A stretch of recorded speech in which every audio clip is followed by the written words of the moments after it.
Good morning everybody. ఈరోజు మీకు చెప్పబోయే టాపిక్స్ లిపిడ్ మెటబాలిజం. లిపిడ్స్ అనేవి నీటిలో కరగని కర్బన పదార్థాలు.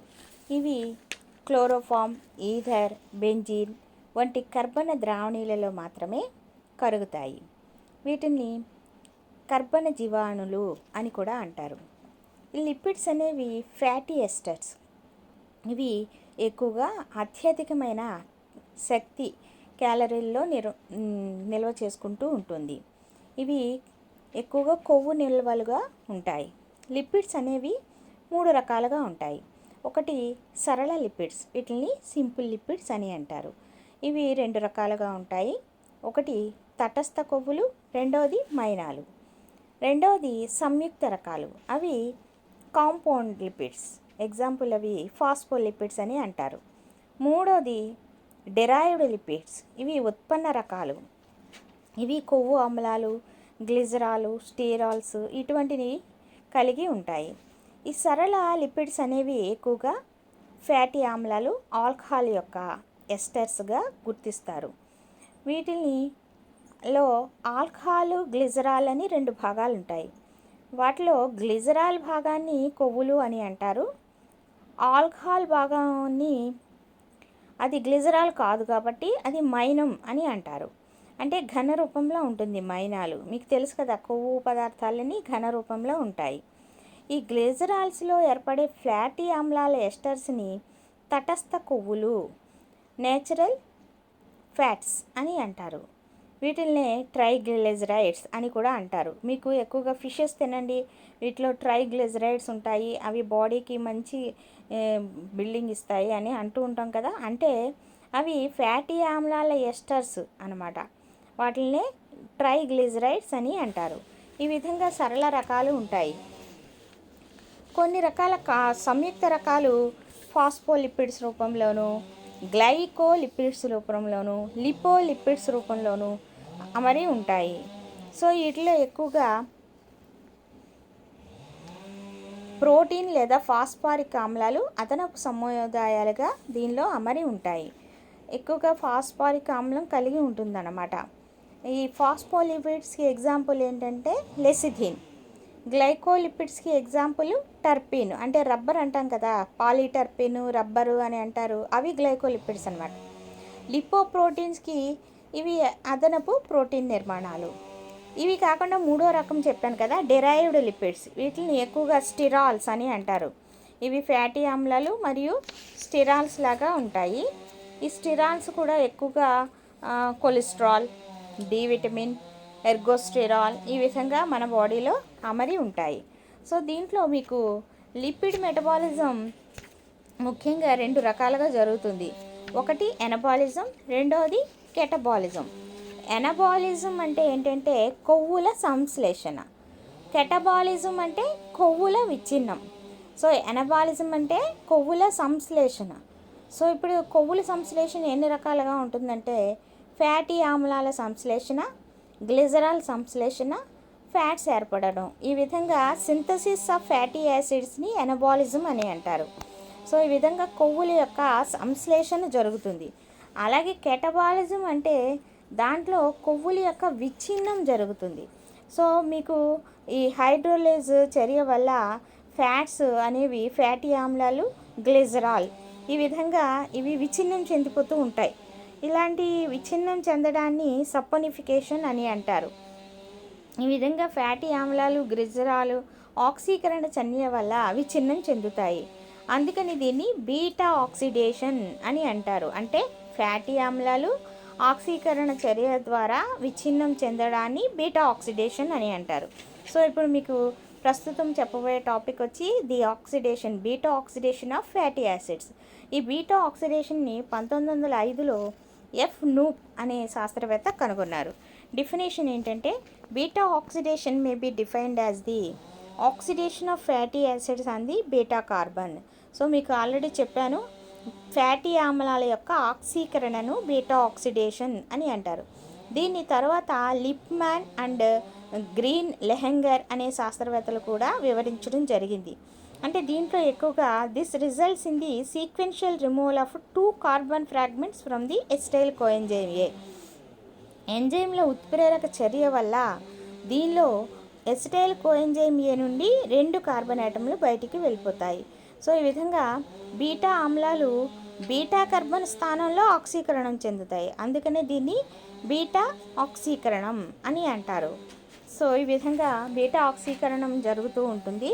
ఈ బీటా ఆక్సీకరణంలో ముఖ్యమైన చర్యలు మొట్టమొదటిది యాక్టివేషన్ ఆఫ్ ఫ్యాటీ యాసిడ్స్, అంటే ఫ్యాటీ ఆమ్లాలు చైతన్యం చెందడం. ఇది ఎక్కువగా సైటోసోల్లో జరుగుతుంది.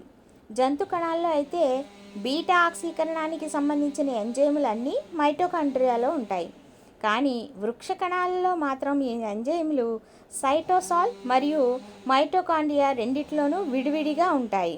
సో దీంట్లో మొట్టమొదటి చర్య వచ్చి ఫ్యాటీ ఆమ్లాల యొక్క చైతన్యం, యాక్టివేషన్ ఆఫ్ ఫ్యాటీ యాసిడ్స్. అది ఎక్కువగా కణద్రవ్యంలో అంటే సైటోసోల్లో జరుగుతుంది. తర్వాత మిగతా చర్యలు హైడ్రేషన్ చర్య, అలాగే డీహైడ్రోజినేషన్ చర్య 1, చర్య 2 అనమాట. నెక్స్ట్ ఇది విదలనం. ఇవన్నీ కూడా మైటోకాండ్రియాలో జరుగుతాయి. So transport of fatty acids into mitochondria. So beta oxidation proper in the mitochondrial matrix. So మిగిలినవన్నీ కూడా మైటోకాండ్రియల్ మ్యాట్రిక్స్లో జరుగుతాయి. మొట్టమొదటి మాత్రం సైటోసోల్లో జరుగుతుంది. Fatty acids are oxidized by the most of the tissues in the body. So ఎక్కువగా fatty ఆమ్లాలు ముఖ్యంగా విచ్ఛిన్నం చెందడం అన్ని రకాల కణజాలాల నుండి జరుగుతుంది. అవి brain, erythrocytes, adrenal, medulla. So ఇవి ఫ్యాటీ యాసిడ్స్ని ఉపయోగించుకోవాలన్నమాట. Fatty acids are activated by acyl coenzyme A by thiokinase or acyl coenzyme A. ఇందులో ఫ్యాటీ ఆమ్లాల చైతన్యం చెందడం అనేది మొట్టమొదటి చర్య. ఫ్యాటీ ఆమ్లాలు ఏటీపీ మరియు కోఎంజైమ్ ఏ Mg+2 సమక్షంలో ఇవి క్రియావంతమైన ఫ్యాటీ ఆమ్లంగా చైతన్యం అవుతుంది. అప్పుడు దీనికి తోడ్పడే ఎంజైమ్ పేరు ఎసిటైల్ సింథటేజ్. సో ఇక్కడ ఫస్ట్ రియాక్షన్ వచ్చి ఫ్యాటీ ఆమ్లము plus coenzyme A plus ATP in the presence of Mg+2 and coenzyme A gives rise to acyl coenzyme A. So దీనిలో ఎసైల్ కోఎంజైమ్ ఏగా ఇది ఏర్పడుతుంది. దీనికి తోడ్పడే ఎంజైమ్ పేరు acetyl coenzyme A synthetase. So first reaction ఇక్కడ రాసింది చూడండి. The reaction occurs in 2 steps in which ATP, coenzyme A and Mg+2 are required. Fatty acid reacts with ATP to form acyl coenzyme A which then combines with the coenzyme A to produce acyl coenzyme A. So ఇక్కడ ఏంటంటే 2 స్టెప్పుల రూపంలో జరుగుతుంది. First స్టెప్లో acyl డినిలేట్ అనేది ఏర్పడుతుంది. రెండో స్టెప్లో ఇది కోఎంజైమ్తో కలిపి ఎసైల్ కోఎంజైమ్ ఏ కింద మార్పు చెందుతుంది. సో ఇది మీరు రియాక్షన్లో చూస్తే ఇక్కడ చూడండి. ఫస్ట్ ఫ్యాటీ యాసిడ్, ఈ ఫ్యాటీ యాసిడ్ ఫస్ట్ ఎసైల్ ఎడినిలేట్ కింద మారుతుంది. తర్వాత అది ఎసైల్ కోఎంజైమ్ ఏ కింద చైతన్యం చెందుతుంది. ఈ మొత్తం రియాక్షన్ని మనము కెటలైజ్ చేయడానికి ఎసైల్ కోఎంజైమ్ ఏ సింథటేజ్ అనే ఎంజైము దీన్ని కెటలైజ్ చెందుతుంది. ఇదంతా కూడా మీకు సైటోసోల్లో జరుగుతుంది. తర్వాత ఎసిటైల్ కోఎంజైమ్ ఏం చేస్తుంది, సైటోసోల్ నుంచి మైటోకాండ్రియా మాతృకలోనికి ఒక కార్నిటిక్ వాహకం ద్వారా రవాణా చెందుతుంది. సో ఈ కార్నిటిక్ వాహకం ద్వారా ఇది రవాణా చెంది మైటోకాండ్రియా త్వచంలో ఈ ఎసైల్ కోఎంజైమ్ ఏ ఈ లోపలికి వెళ్ళాలి అంటే ఇక్కడ కార్నిటిక్ వాహకం అనేది చాలా అవసరం అన్నమాట. ఈ కార్నిటిక్ వాహకం ద్వారా ఎసైల్ కోఎంజైమ్ ఏ మైటోకాండ్రియా మాతృకలోనికి ప్రవేశించి అక్కడ ఈ క్రింది రియాక్షన్స్ జరుగుతాయి.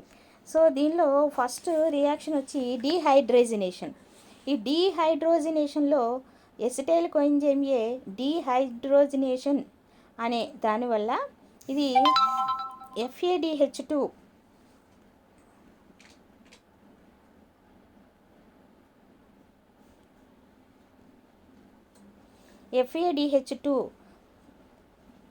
Acyl coenzyme A dehydrogenase enzyme ఇవన్నీ వాటికి తోడ్పడతాయి. సో ఫస్ట్ రియాక్షన్ వచ్చేసి acyl coenzyme A plus FAD gives rise to acyl coenzyme A plus FADH2. దీనిలో అసంతృప్త ఎసైల్ కోఎంజైమ్ ఏకి నీటి అణువు చేరి ఇది సంతృప్తం చేస్తుంది. సో అప్పుడు ద్విబంధంలాగా ఏర్పడుతుంది అన్నమాట. ఫలితంగా beta hydroxy acetyl coenzyme A ఏర్పడుతుంది. దీనిని హైడ్రేషన్ చర్య అని అంటారు.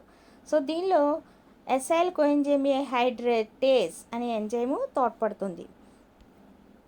సో ఇది ఫస్ట్ రియాక్షన్.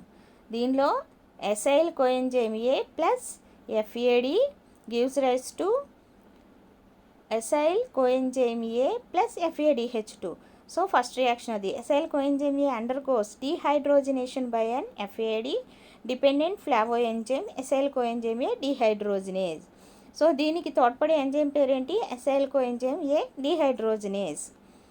ఇక్కడ నెక్స్ట్ రియాక్షన్ హైడ్రేషన్. హైడ్రేషన్ ఎలా జరుగుతుంది?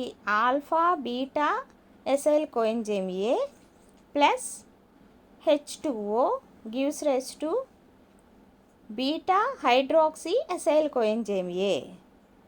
సో దీన్ని హైడ్రేషన్ రియాక్షన్ అంటారు. ఈ hydration reaction acyl coenzyme A hydratase అనే ఎంజైమ్ ద్వారా జరుగుతుంది. ఇది సెకండ్ రియాక్షన్. సో ఫస్ట్ ఆక్సిడేషన్లో ఎసైల్ కోఎంజైమ్ ఏ FADH2 ఏర్పడతాయి. రెండో రియాక్షన్లో ఎసైల్ కోఎంజైమ్ ఏ నీటి అణువుతో కలిసి beta hydroxy acyl coenzyme A కింద కన్వర్ట్ అయిపోతుంది. సో ఇలా కన్వర్ట్ అయిన తర్వాత దీనికి తోడ్పడే ఎంజైమ్ పేరు acyl coenzyme A hydratase. Next beta hydroxy acyl coenzyme A ఇది బి కార్బన్ స్థానంలో డీహైడ్రోజనేషన్ అనే చర్యకి గురి అవుతుంది. ఇలా డీహైడ్రోజనేషన్ అనే చర్యకు గురి అవడం వల్ల దీనిని NAD ప్లస్ డీహైడ్రోజనేజ్ అనే ఎంజైమ్ సమక్షంలో beta keto acyl coenzyme A ఏర్పడుతుంది. సో ఇక్కడ అప్పుడు రియాక్షన్ ఎలా ఉంటుందంటే beta hydroxy acetyl coenzyme A gives rise to beta keto acyl coenzyme A. ఇది NAD ఇక్కడ NADH2 కింద మార్పు చెందుతుంది. So this is known as oxidation. ఇది నెక్స్ట్ రియాక్షన్ అనమాట. ఈ ఆక్సిడేషన్లో beta hydroxy acetyl coenzyme A gives rise to beta keto acyl coenzyme A అని రాయాలి. పై భాగంలో NAD gives rise to NADH2 అని రాయాలి. సో ఈ విధంగా దీన్ని జనరేట్ చేయడానికి తోడ్పడే ఎంజైమ్ పేరు beta hydroxy acyl coenzyme A dehydrogenase.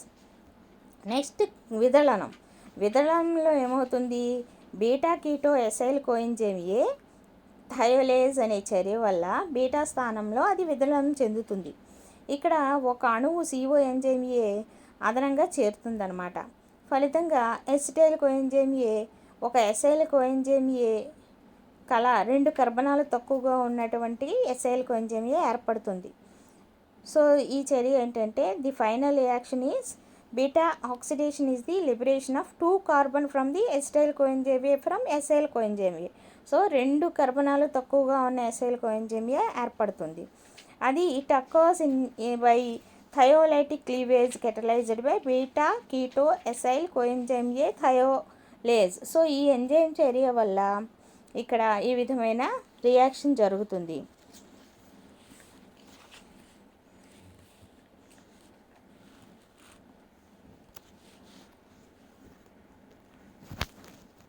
అప్పుడు the new acyl coenzyme A containing 2 carbon then less than the original enters the beta oxidation cycle. అలా ఏర్పడిన 2 కర్బనాలు తక్కువ ఉన్న acetyl coenzyme A that is acyl coenzyme A మళ్ళీ beta oxidation సైకిల్లోనికి వలయంలోనికి ప్రవేశిస్తుంది. So it will continue still the fatty acid is completely oxidised. ఈ విధంగా ఫ్యాటీ ఆమ్లాలు పూర్తిగా విచ్ఛిన్నం జరిగేంత వరకు ఈ విధంగా రియాక్షన్ జరుగుతుందన్నమాట. సో ఇవన్నీ మీకు దీనిలో రియాక్షన్ రూపంలో రాయాలంటే fatty acids gives rise to acyl coenzyme A. ఇక్కడ థయోకైనేజ్ అనే ఎంజైమ్ పార్టిసిపేట్ చేస్తుంది. ఇక్కడ ATP gives rise to ADP plus 2IP. ఇదంతా సైటోసోల్లో జరుగుతుంది. ఇది first reaction oxidation. Next acyl coenzyme A trans enol coenzyme A కింద కన్వర్ట్ అవుతుంది. సో దీనిలో ఎసైల్ కోఎంజైమ్ ఏ డిహైడ్రోజినేస్ అనే ఎంజైమ్ పార్టిసిపేట్ చేస్తుంది. ఇక్కడ FADH2 కింద మార్పు చెందుతుంది. నెక్స్ట్ ఈ trans enoyl coenzyme A beta hydroxy acyl coenzyme కింద హైడ్రటేజ్ అనే ఎంజైమ్ సమక్షంలో ఇది జరుగుతుంది కాబట్టి దీన్ని హైడ్రేషన్ రియాక్షన్ అని అంటారు. ఇక్కడ ఒక వాటర్ మాలిక్యూల్ తీసుకోవడం జరుగుతుంది. సో ఎంజైమ్ పేరు enoyl coenzyme A hydratase. Next beta hydroxy acetyl coenzyme A it is converted into beta keto acyl coenzyme A in the presence of beta hydroxy acyl coenzyme A dehydrogenase. ఇది next reaction. Next beta keto acyl coenzyme A it will be converted into acyl coenzyme A and acetyl coenzyme A. ఇక్కడ ఈ acetyl coenzyme ఏ ఏర్పడింది మళ్ళీ citric acid వలయంలోకి వెళ్ళిపోతుంది. ఈ acyl coenzyme ఏమో fatty acids మళ్ళీ విచ్ఛిన్నం అయ్యేంత వరకు చర్య జరుపుతూనే ఉంటాయన్నమాట. ఈ విధంగా ఆక్సిడేషన్ ఆఫ్ ఫ్యాటీ యాసిడ్స్ దీనిలో జరుగుతుంది. అప్పుడు 7 సైకిల్స్ జరుగుతాయి కాబట్టి దీనిలో 8 ఎసైల్ కోఎంజైమ్ ఏ ఏర్పడతాయి. అందులో ఎసిటైల్ కోఎంజైమ్ ఏమో సిట్రిక్ యాసిడ్ వలయంలోకి వెళ్ళిపోతుంది. అప్పుడు CO2 ఏమో H2O ఏర్పడడం జరుగుతాయి. So this is about the beta oxidation. దీనికి మీకు ఎస్ఏ రూపంలో వస్తుంది. ఈ బీటా ఆక్సిడేషన్ని మొత్తం మీకు వాట్సాప్లో ఫొటోస్ కూడా పెడతాను. సో అది ఎస్ఏ రూపంలో చదువుకోండి. Thank you very much.